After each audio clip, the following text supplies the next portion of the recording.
ಈ ಭೂಮಿಯಲ್ಲಿ ಎರಡು ಕಾಲಿಟ್ಟಿದ್ದಕ್ಕೆ ಏನೋ ಸಾಧಿಸ್ತೆ ಅಂತ ಒಂದಿರುತ್ತಲ್ಲ ನಮಗೆ. ಅರ್ಧ ಜನ ಸುಮ್ಮನೆ ಹಂಗೆ ಕಾರ್ಗಳು ತಗೊಂಡು ಹಂಗೆ ಹೊರಟೋಗ್ತಾರೆ. ಮನುಷ್ಯ ಇನ್ನೊಬ್ಬನ ನಂಬ್ಕೊಂಡು ಕೂತ್ಕೋಬಾರ್ದು. ಅವ್ನು ನನಗೆ ಸಹಾಯ ಮಾಡಲಿ, ಇವ್ ನನಗೆ ಸಹಾಯ ಮಾಡಲಿ ಅಂತ. ನನಗೆ ನಾನೇ ಸಹಾಯ ಮಾಡ್ಕೋತೀನಿ. Every one is replaceable. Replace ಆಗೋವರೆಗೂ ಗೊತ್ತಾಗಲ್ಲ. ಲೋಕವು ಭಿನ್ನ ರುಚಿ.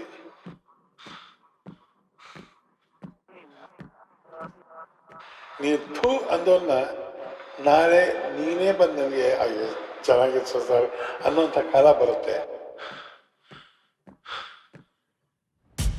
ನಮಸ್ಕಾರ.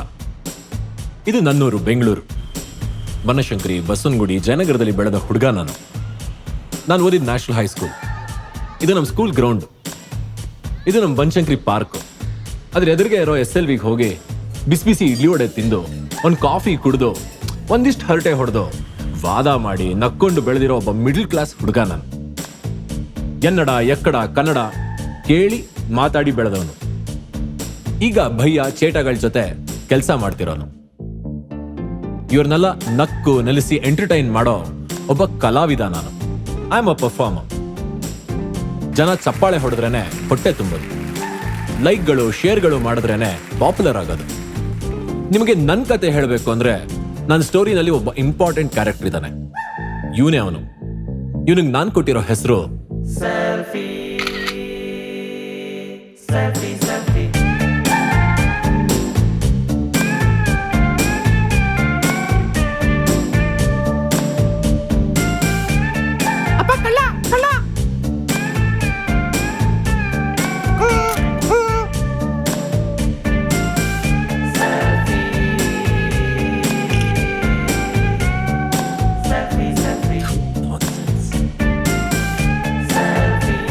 ಸರ್. ನಿಮ್ಮ ಫ್ಯಾನ್ ಸರ್ ನಾನು.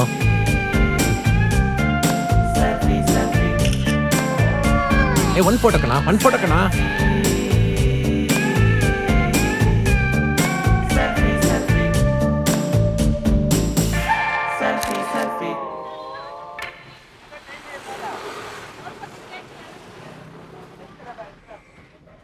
ಸರ್ ನಮಸ್ಕಾರ ಸರ್. ಸರ್ ನೀವು ಬಿಗ್ ಬಾಸ್ ಅಲ್ಲಿ ಮಾಡಿದ್ದೀರಲ್ವ ಸರ್? ಸರ್ ನಿಮ್ಮ ಹೆಸರು ಮರೆತೆ. ಜೋಶಿ. Yes sir. ಸರ್ ನಮ್ಮ ಜೊತೆ ಒಂದ್ಸತಿ ಸೆಲ್ಫೀಸ್. ಸರ್ ನೀವೇ ತೆಗೀರಿ ಸರ್, ಹೈಟ್ ಇದ್ದೀರಾ.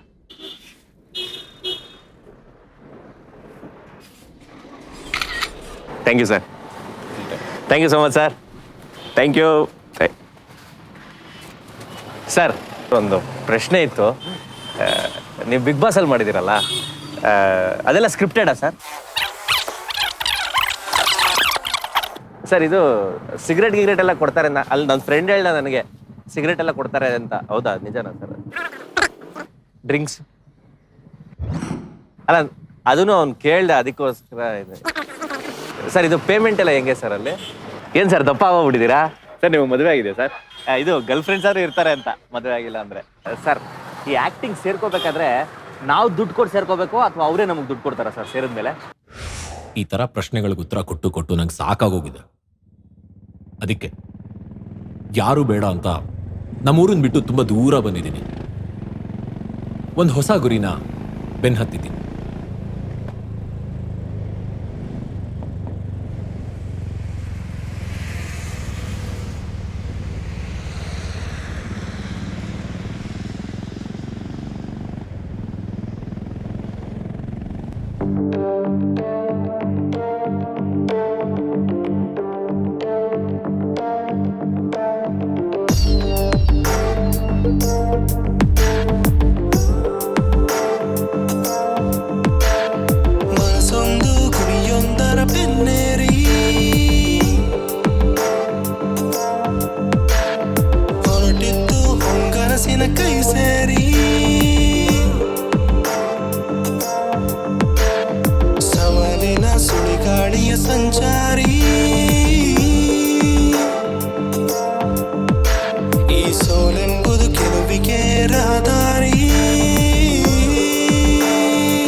ಮರೆಯದು ಈ ಋಣ ಬದುಕೆಂಬುದು ಮುಗಿಯದ ಯಾನ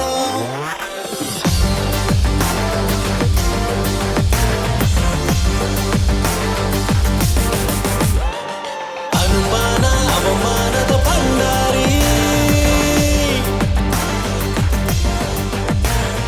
ವಿಶ್ವಾಸವೇ ವಿಜಯದ ರೂವಾರಿ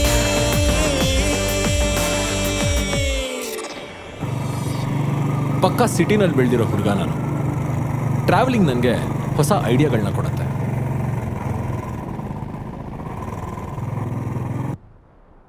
ನಮ್ಮೂರನ್ನ ಬಿಟ್ಟು ಇಲ್ಲಿಗೆ ಬಂದ್ರೆ ಎಲ್ಲ ಬರೀ ಖಾಲಿ ಖಾಲಿ, ಬೆಟ್ಟಗಳು, ಗುಡ್ಡಗಳು, ಬಿರುಗಾಳಿ ಅಷ್ಟೇ. ನಮ್ಮೂರಿನ ಟ್ರಾಫಿಕ್ಕು, ಜನರು, ಬಿಲ್ಡಿಂಗ್ಗಳು ಇದನ್ನೆಲ್ಲ ತುಂಬಾ ಮಿಸ್ ಮಾಡ್ಕೋತಾ ಇದ್ದೀನಿ. ಈ ಊರಲ್ಲಿ ಒಂದು ಬಾಟಲ್ ನೀರು ಬೇಕು ಅಂದ್ರೆ ಎಷ್ಟು ಕಷ್ಟಪಡ್ಬೇಕು ಗೊತ್ತಾ? ನಮ್ಮೂರಲ್ಲಾಗಿದ್ದಿದ್ರೆ ಒಂದೇ ಒಂದು ಫೋನ್ ಮಾಡಿದ್ರೆ ಸಾಕು, ಯಂಕ, ಸೀನಾ, ಮಾದ ಯಾರೊಬ್ರು ಮನೆಗೆ ತೊಗೊಂಬಂದು ಕ್ಯಾನ್ ಗಟ್ಲೆ ಬಿಸಾಕ್ತಾ ಇದ್ರು. ಹೋಗ್ಲಿ, ಯಾರ ಜೊತೆಗಾದ್ರೂ ಮಾತಾಡೋಣ ಅಂದ್ರೆ ಒಂದು ಜೀವನೂ ಇಲ್ಲ ಹಾಳಾದ್ದು. ನನ್ನ ಯೋಚನೆಗಳ ಜೊತೆ ನಾನೇ ಮಾತಾಡಬೇಕು. ಅಲ್ಲ, ಒಬ್ಬ ವ್ಯಕ್ತಿ ಮಾತಾಡದೆ ಎಷ್ಟೊತ್ತಿರಕ್ ಸಾಧ್ಯ? ಒಂದಿನ, ಓಕೆ, ಒಂದು ವಾರ, ಆಮೇಲೆ ಮಾತಾಡ್ಲೇಬೇಕಲ್ವಾ? ಈ ಪ್ರಶ್ನೆ ಬಂದಾಗ್ಲೆಲ್ಲ ನನಗೆ ಜ್ಞಾಪಕಕ್ಕೆ ಬರೋ ಒಬ್ಬ ವ್ಯಕ್ತಿ ಪ್ರದೀಪ್ ಸಿನ್ಹಾ.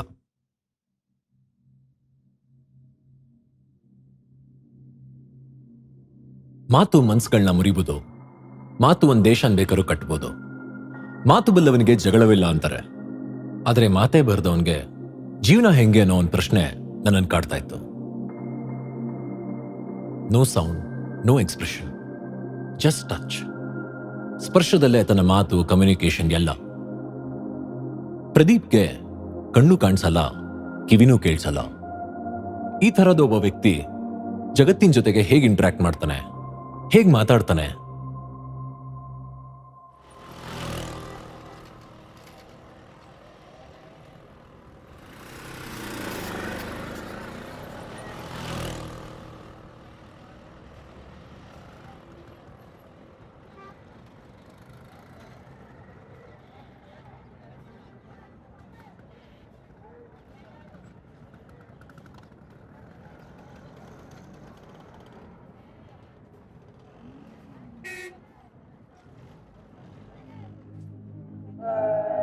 ಅವ್ರ ಭಾಷೆ ಕಲಿಯೋದು ಎಷ್ಟು ಕಷ್ಟ ಗೊತ್ತಾ?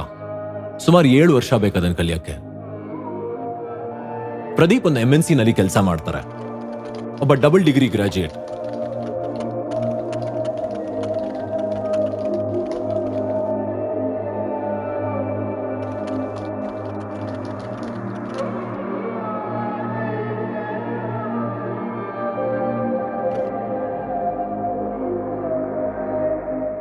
ಇದೇ ಪ್ರದೀಪ್ ಅವರ ಮೈಂಡ್ಗೂ ಬಾಡಿಗೂ ಇರೋ ಒಂದು ಕನೆಕ್ಷನ್.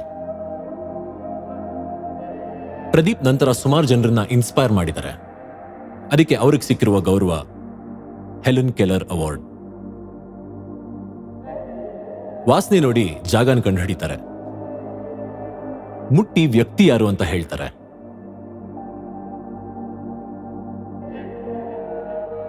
ಮೌನದಲ್ಲೇ ತನ್ನ ಮಾತನ್ನ ಜಗತ್ಗೆಲ್ಲ ಹೇಳ್ತಾರೆ.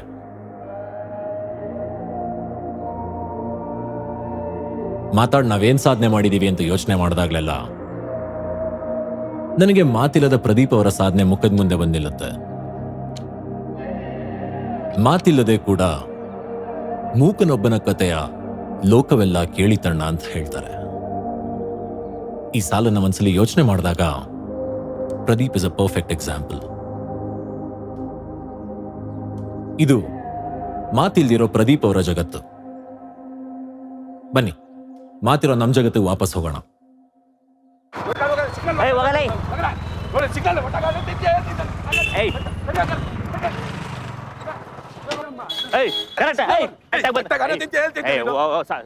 ಆಯ್ತು ಹೋಗ್ರಿ ಸರಿ. ಗೂಬೆ ನನ್ ಮಗನೇ. ಈ ತರ ಎಷ್ಟು ಜಗಳಗಳನ್ನ ನಾವು ಟಿವಿನಲ್ಲಿ, ಫೇಸ್ಬುಕ್ ನಲ್ಲಿ ದಿನ ನೋಡ್ತೀವಿ ಹೇಳಿ. ರಿಯಾಲಿಟಿ ಶೋನಲ್ಲಂತೂ ಕೇಳಂಗೆ ಇಲ್ಲ. ನಮ್ ಜನ ಅದನ್ನ ರಿವೈಂಡ್ ಮಾಡ್ಕೊಂಡು ನೋಡಿ ನೋಡಿ ಎಂಜಾಯ್ ಮಾಡ್ತಾರಲ್ಲ. ನಮ್ಮಪ್ಪ ಅಮ್ಮ ಜಗಳ ಆಡ್ಬೇಡ ಅಂತ ಹೇಳ್ಕೊಟ್ಟಿದ್ದಾರೆ. ಇಲ್ಲಿ ನೋಡಿದ್ರೆ ಜನ ಅದನ್ನ ಎಂಜಾಯ್ ಮಾಡ್ತಾರೆ. ಹಿಂಗಪ್ಪ ಇಂಥ ಜನರ ಜೊತೆಗೆ ಜೀವನ ಮಾಡೋದು ಅನ್ನೋ ಯೋಚನೆ ನನ್ ಯಾವಾಗ್ಲೂ ಕಾಡ್ತಾ ಇತ್ತು.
You know me very well. ನಾವೀಗ ಬುದ್ಧನ್ ಮರ್ತ್ಬಿಡೋಣ, ಯಾರೋ ಒಬ್ಬ ಸನ್ಯಾಸಿನ ಮರ್ತ್ಬಿಡೋಣ, ಎಲ್ಲ ಮರ್ತು. ನನಗೆ how can I attain that peace of mind inside me? ಏನ್ ಮಾಡ್ಲಿ ನಾನು ಇವಾಗ? Problem is that I am not happy. I am frustrated, as you said. I have many issues. Fine. But how do I find happiness? Finally, I should start smiling. I can't be like this. How? 20,000 years.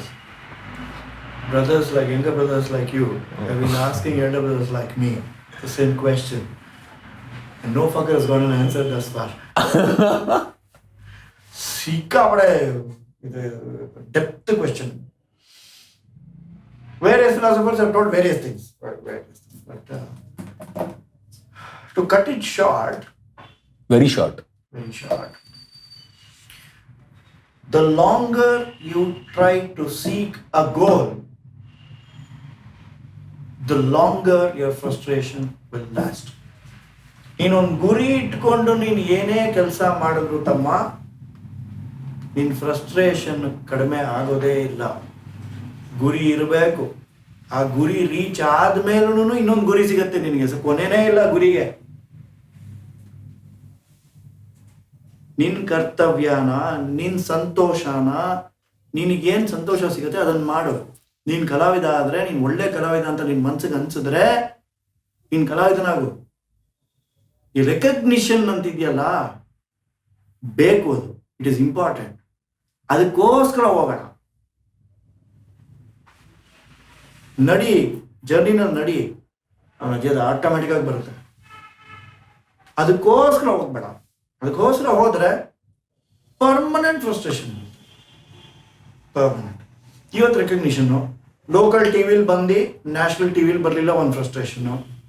National ಟಿವಿಲಿ ಬಂದು CNN ಬರಲಿಲ್ಲ, next ಫ್ರಸ್ಟ್ರೇಷನ್ನು. ಇವತ್ತು 10 ರೂಪಾಯಿ ಸಿಕ್ತು, ನಾಳೆ 1 ಲಕ್ಷ ಸಿಗಲಿಲ್ಲ, ಫ್ರಸ್ಟ್ರೇಷನ್ನು. 1 ಲಕ್ಷದಿಂದ ಈ ಥರ frustration. The goal is just a path without destination. ಅರ್ಥ ಆಯ್ತಾ? Why do you need acknowledgement? ಬೇರೆಯವ್ರು ಯಾಕೆ ಹೇಳಬೇಕು ಇವ್ರು ಬ್ರಿಲಿಯಂಟ್ ಅಂತ? ಎಸ್, ಹ್ಯೂಮನ್ಸ್ ಎಲ್ಲರಿಗೂ ಬೇಕಾಗತ್ತೆ. ಎಷ್ಟು % ಬೇಕಾಗತ್ತೆ ಅದನ್ನು ಯೋಚನೆ ಮಾಡ್ಕೊಂಡು. ನೀನು 80% ಅಲ್ಲಿ ಇದೆಯಾ ಇವತ್ತು? ಬೇರೆಯವ್ರ ISI ಟ್ರೇಡ್ ಮಾರ್ಕ್ ಹಾಕಿದ್ರೆ ನೀನು ಓಕೆನಾ?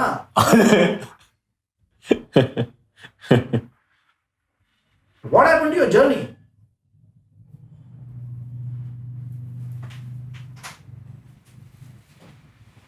ಇಷ್ಟು ಓಡ್ತೀಯ? ಯಾರು ಹೇಳಿದ್ರ ಓಡಕ್ ನಿಂಗೆ? ಇಲ್ಲ, ಯಾರು ಮತ್ತೆ ಎಲ್ಲಿಂದ ಬಂತದು? ಈಗ ಓಡಿದ್ಮೇಲೆ ನಿಂಗೆ ರೆಕಗ್ನಿಷನ್ ಬೇಕಾ ಸಡನ್ ಆಗಿ? ಓಡಬೇಕಾಗಿರಲಿಲ್ಲ ನಿಮಗೆ. ಬೇಡ, ಸಿಗುತ್ತೆ ನಿಮಗೆ. ಸಿಗ್ಲಿಲ್ಲ ಅಂದ್ರೆ ಏನಾಯ್ತು? You wanted peace, no? That was the first question.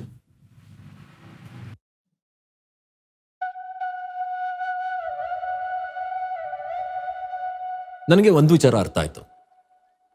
ಜನರನ್ನ ಬಿಟ್ಟು ನನ್ನ ಕೈಲಿ ಬದುಕಕ್ಕಾಗಲ್ಲ. ಜನ ಸರಿಗಿಲ್ಲ ಅಂತ ಬೇಜಾನ್ ಬೈಕೊಂಡಿದ್ದೀನಿ, ಆದ್ರೆ ನಾನ್ ಸರಿಗಿದ್ದೀನಾ?